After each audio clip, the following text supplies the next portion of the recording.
안녕하십니까. 닥터긴 바이블의 김성득입니다. 잘 지내고 계시죠? 오늘은 장차 될 일이라는 주제로 두 개의 영상에 걸쳐서 이야기를 해보려고 하는데요. 아마 지금이 말세라는 얘기를 본인이 직접 하셨을 수도 있고 최소한 들어는 보셨을 겁니다. 세상이 예전에 없었던 어떤 이상한 일들과 또 악한 일들, 그리고 전쟁, 지진, 자연재해들 뿐만이 아니고 우리가 살아가는 사회에서도 또 잔혹하고 흉악한 정말 인간성을 상실한 범죄들을 보고 있으면 말세라는 말이 절로 나오죠. 말세라는 말은 마지막 때라는 의미를 가지고 있는데요. 성경에서는 우리가 살고 있는 이 세상이 끝이 올 거라고 말씀하고 있습니다.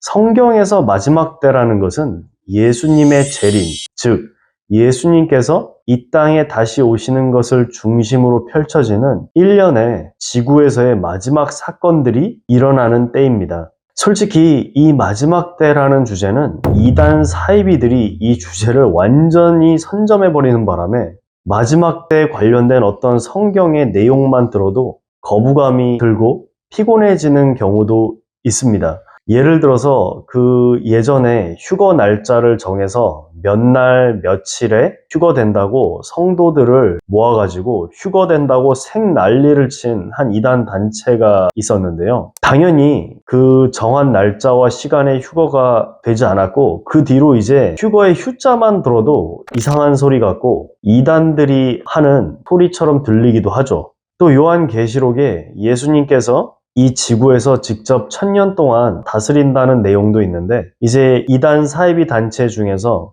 1000년 왕국을 너무 떠들어가지고 이제 이게 성경에 있는 개념임에도 불구하고 1000년 왕국이라는 용어 자체가 이단스러워져 버렸다고 생각합니다. 하지만 그렇다고 해서 우리가 성경의 예언 부분을 무시하고 관심 없는 것도 문제가 있는 태도일 수 있겠다, 그런 생각이 들고요. 물론 우리가 모른다고 해서 하나님께서 예정하신 일들이 안 일어나는 것은 아니겠죠. 하지만 그래도 우리가 마지막 때를 정말 살아가고 있다고 믿어지는 저와 여러분이 하나님께서 어떤 얘기를 하셨는지 아는 것도 중요한 일일 수 있겠다라는 생각이 듭니다. 저는 그렇게 생각합니다. 그 성경 예언을 이해할 때 가장 중요한 것은 성경에서 언급한 마지막 때 일어날 중요한 이벤트들에 대한 순서를 이해하는 것이다 라고 생각합니다. 예를 들어서 아이가 엄마 뱃속에 있어요. 그러면 그 아이가 이제 9개월 정도 있다가 엄마 뱃속에서 나와서 세상 밖으로 나오겠죠. 그리고 이제 한 7, 8년 정도 있다가 초등학교를 가고, 그리고 또 6년을 다니면 중학교를 가고, 또 3년을 있으면 고등학교를 가고,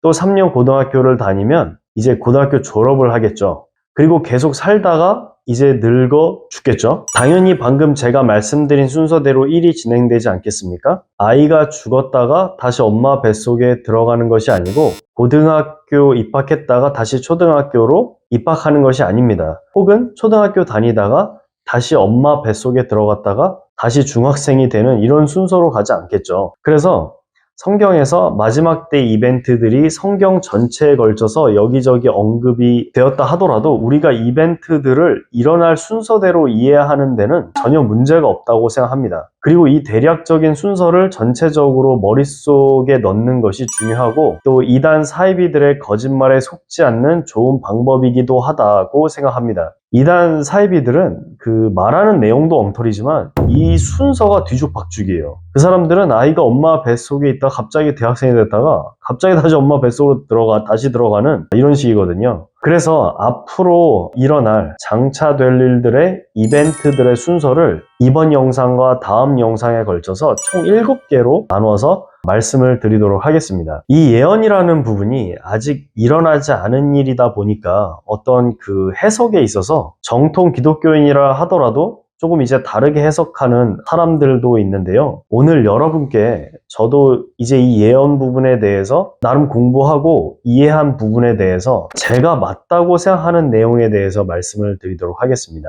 자, 이제 그 7개의 앞으로 일어날 마지막 때 이벤트에 대해서 말씀드리자면요. 첫 번째 이벤트는 휴거입니다. 두 번째 이벤트는 에스겔서 38장, 39장 전쟁 혹은 곡과 마곡 전쟁이라고도 불리는 러시아, 이란, 터키를 중심으로 하는 이스라엘에 대한 침략. 세 번째 이벤트는 예루살렘 성전 재건축.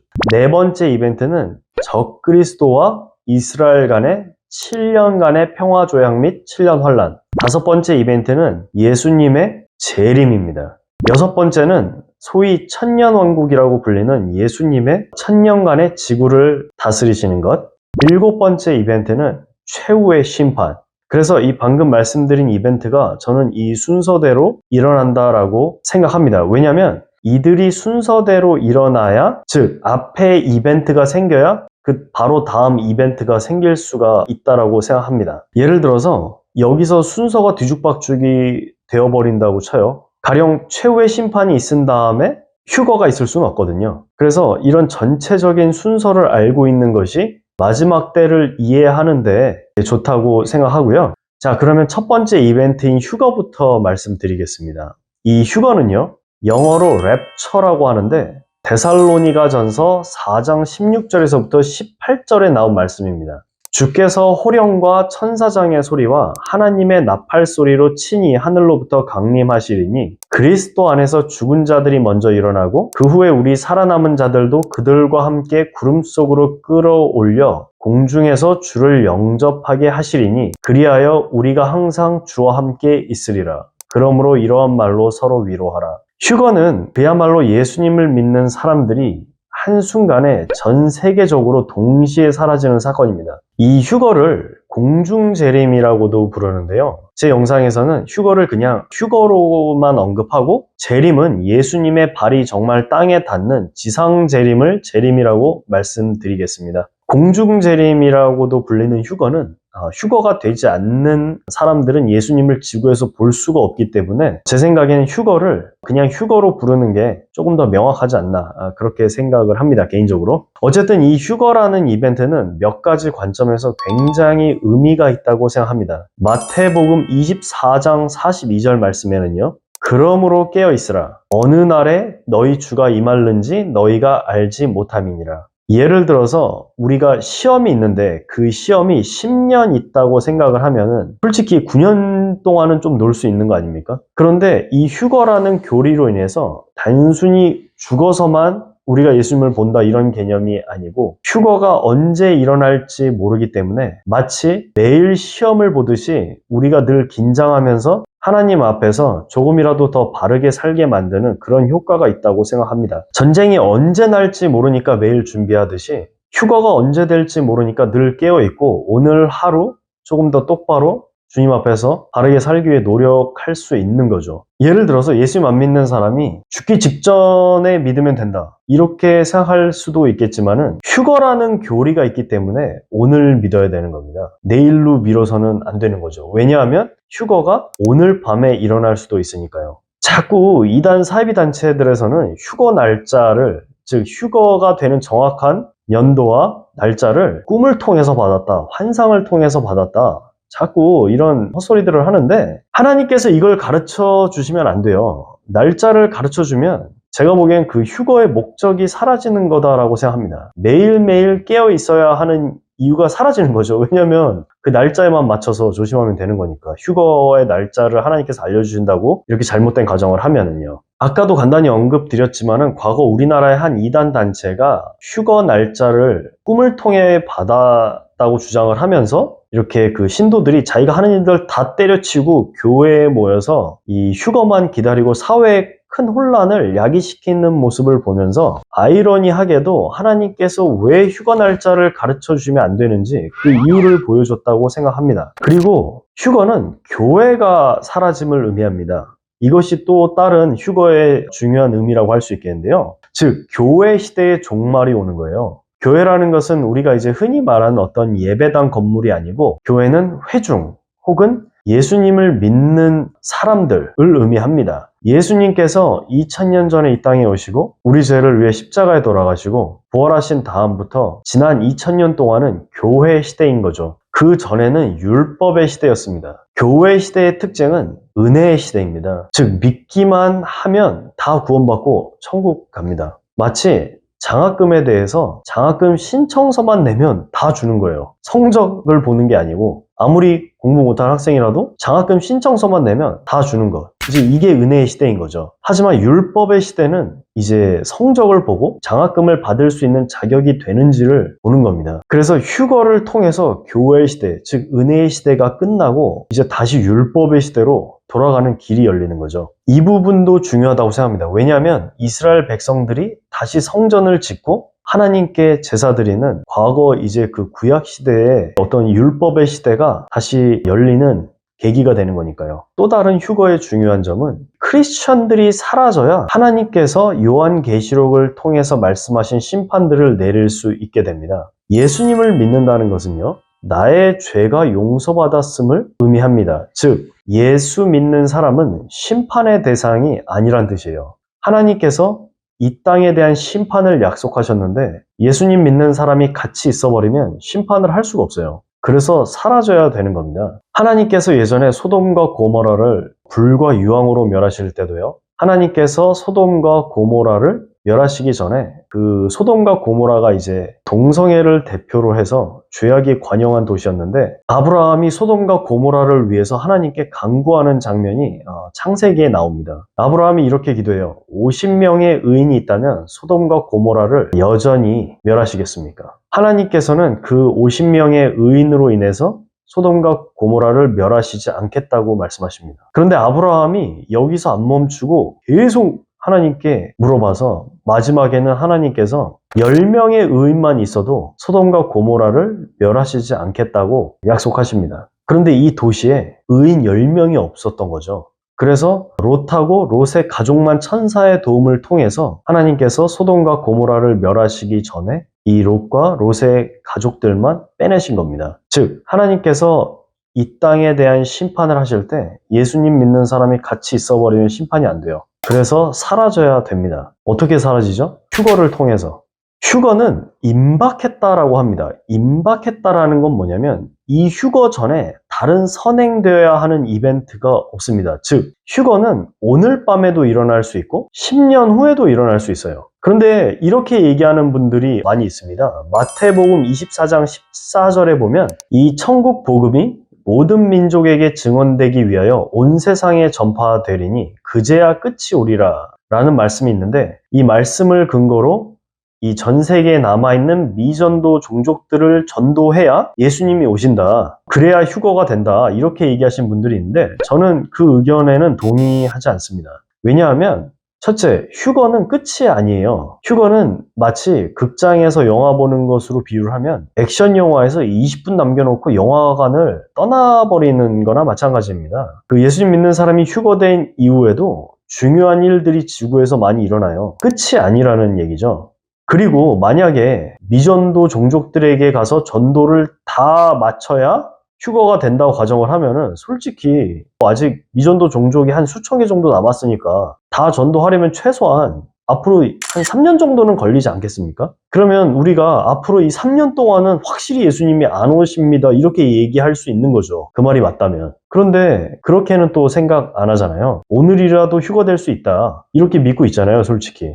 그리고 미전도 종족이 예를 들어 정말 하나가 남았다. 그러면 이제 그 마지막 남은 미전도 종족에게 예수님 믿으세요 하는 순간에 예수님이 오신다는 건가요? 그러면 언제 오실지 예측이 또 가능해져 버리는 문제가 생깁니다. 휴거의 타이밍은 예측이 되어서도 안 되고 예측을 할 수도 없어요. 그래야 매일 깨어 있어야 하는 동기부여가 되는 거죠. 그리고 제가 나중에도 다시 말씀드리겠지만은 소위 말하는 그 7년 환란 시대 때 하나님의 말씀을 전하는 사람들이 또 있어요. 그래서 휴거 되기 전에 저와 여러분이 전 세계의 미전도 종족 전도를 다 끝내야 되는 게 아닙니다. 그 미전도 종족을 전도하는 것이 중요하지 않다 그런 얘기가 아니고 그것을 끝내야만 휴거가 된다 그건 아니라고요. 그리고 휴거에 대해서 좀 더 얘기를 해보면 누가 휴거가 되느냐? 예수님 믿는 사람이 휴거됩니다. 즉 행위가 완전한 사람이 아니고 하나님의 아들 예수님께서 2000년 전에 처녀 마리아에게서 성령으로 잉태하시고 또 예수님께서 우리 죄를 위하여 십자가에 돌아가시고 사흘 만에 부활하셨다는 것을 믿고 회개한 사람이 휴거되는 겁니다. 그런데 만약에 휴거 이벤트가 일어나는데 본인은 남겨졌다?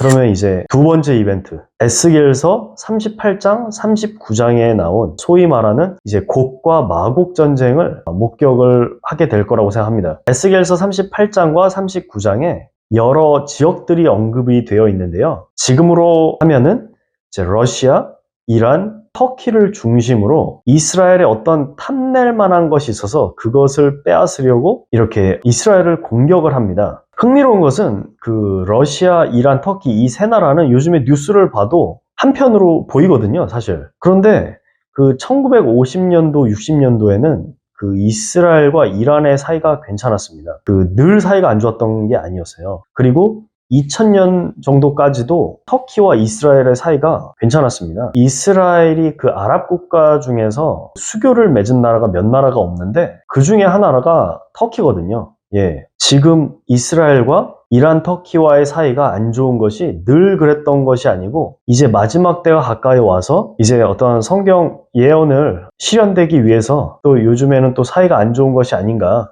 뭐 그런 생각도 해봅니다. 근데 이 에스겔서 38장, 39장에 또 이 스바와 드단 사람으로 이제 대표되는 사우디아라비아는 오히려 이 공격하는 사람들한테 한마디 합니다. 도둑질 하러 왔냐고. 근데 이 전쟁에서 이스라엘을 도와주는 나라가 없어요. 이 전쟁을 휴거 이유로 생각하는 이유 중에 하나입니다. 왜냐하면 미국이 있으면 미국이 당연히 도와주겠죠. 지금 우크라이나가 싸워도 미국이 도와주지 않습니까? 이스라엘이 싸우면 다른 나라와 싸우면 당연히 도와주죠. 하지만 미국에서 크리스천들이 다 휴거되고 나면 미국은 이제 크게 기세가 약해지고 뭐 휴거 안 된 사람들로 남은 미국 사람들이 딱히 이스라엘 돕고자 하지도 않겠죠. 그런데 이 전쟁에서 하나님의 도움으로 이스라엘이 대승을 거두게 됩니다. 그래서 뭐 이스라엘 사람들 뿐만 아니라 정말 그 전 세계 모든 사람들이 정말 하나님께서 도와주셨구나 라고 알게끔 하나님께서 이렇게 큰 승리를 가져다 주시는데요.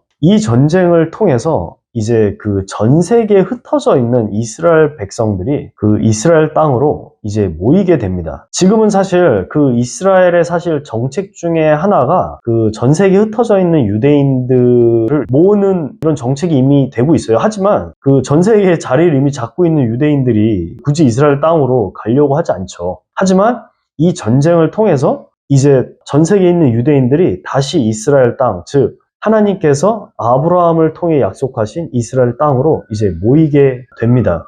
그러면 이제 다시 옛날처럼 구약시대처럼 이스라엘 백성들이 함께 모여서 하나님께 제사 드릴 수 있는 분위기가 형성이 되는 거죠. 그럼 이제 자연스럽게 세 번째 이벤트로 넘어가는데요. 그건 바로 성전 재건축입니다. 이 성전은 예전에 그 솔로몬 왕이 처음에 지은 그 예루살렘 성전을 다시 재건축하는 거라고 할 수 있는데요. 그 솔로몬이 처음에 지었던 성전은 적군들에 의해서 부서지고 그리고 다시 지은 성전이 이제 로마에 의해서 AD 70년경에 파괴된 이후로 그 뒤로는 이제 성전이 없습니다. 예수님께서 2000년 전에 이 땅에 오셨을 때는 성전이 이제 있었는데 AD 70년 이후로는 이제 성전이 없는 거죠. 그런데 그 성전을 이제 다시 짓게 됩니다. 그 성전에 대한 내용은 에스겔서 40장, 41장에 나와 있는데요. 실제로 현재 이스라엘에서 이 성전 건축 준비를 정말 많이 하고 있습니다. 왜냐하면 이스라엘 사람들은 다시 성전이 지어질 거라고 믿고 있으니까요. 그 성전에 들어가야 되는 촛대, 접시, 제사 기구들 등은 물론이고 심지어는 제사해서 바칠 소까지 지금 키우고 있다고 합니다. 지금은 이슬람과의 충돌 때문에 성전을 안 짓고 있는 것뿐이지 한번 짓기 시작하면 생각보다 빨리 지을 수 있을 거고요. 준비가 굉장히 많이 되었기 때문에 다시 성전을 짓게 되면 구약시대 때처럼 하나님께 제사 드리고 또 선민으로서 제대로 하나님을 섬길 수 있는 거죠. 오늘 장차 일어날 일 7가지 이벤트 중에서 세 번째 이벤트까지 말씀을 드렸는데요. 그 다음 시간에 적그리스도가 등장하는 네 번째 이벤트부터 7번째 이벤트인 최후의 심판까지 말씀드리도록 하겠습니다. 그리고 다시 강조해서 말씀드리지만은 내가 예수님 믿는 것을 내일로 미루지 않고 오늘 믿어야 하는 이유가 바로 휴거입니다. 그리고 내가 이미 예수님을 믿고 있다면 하나님 앞에서 오늘 하루 예수님을 믿는 사람답게 살아야 하는 이유도 바로 휴거입니다. 휴거가 오늘 일어날지 내일 일어날지 알 수 없으니까요. 시청해주신 여러분들 정말 감사드리고 다음 시간에 장차 될 일 2부에서 찾아뵙도록 하겠습니다. 감사합니다.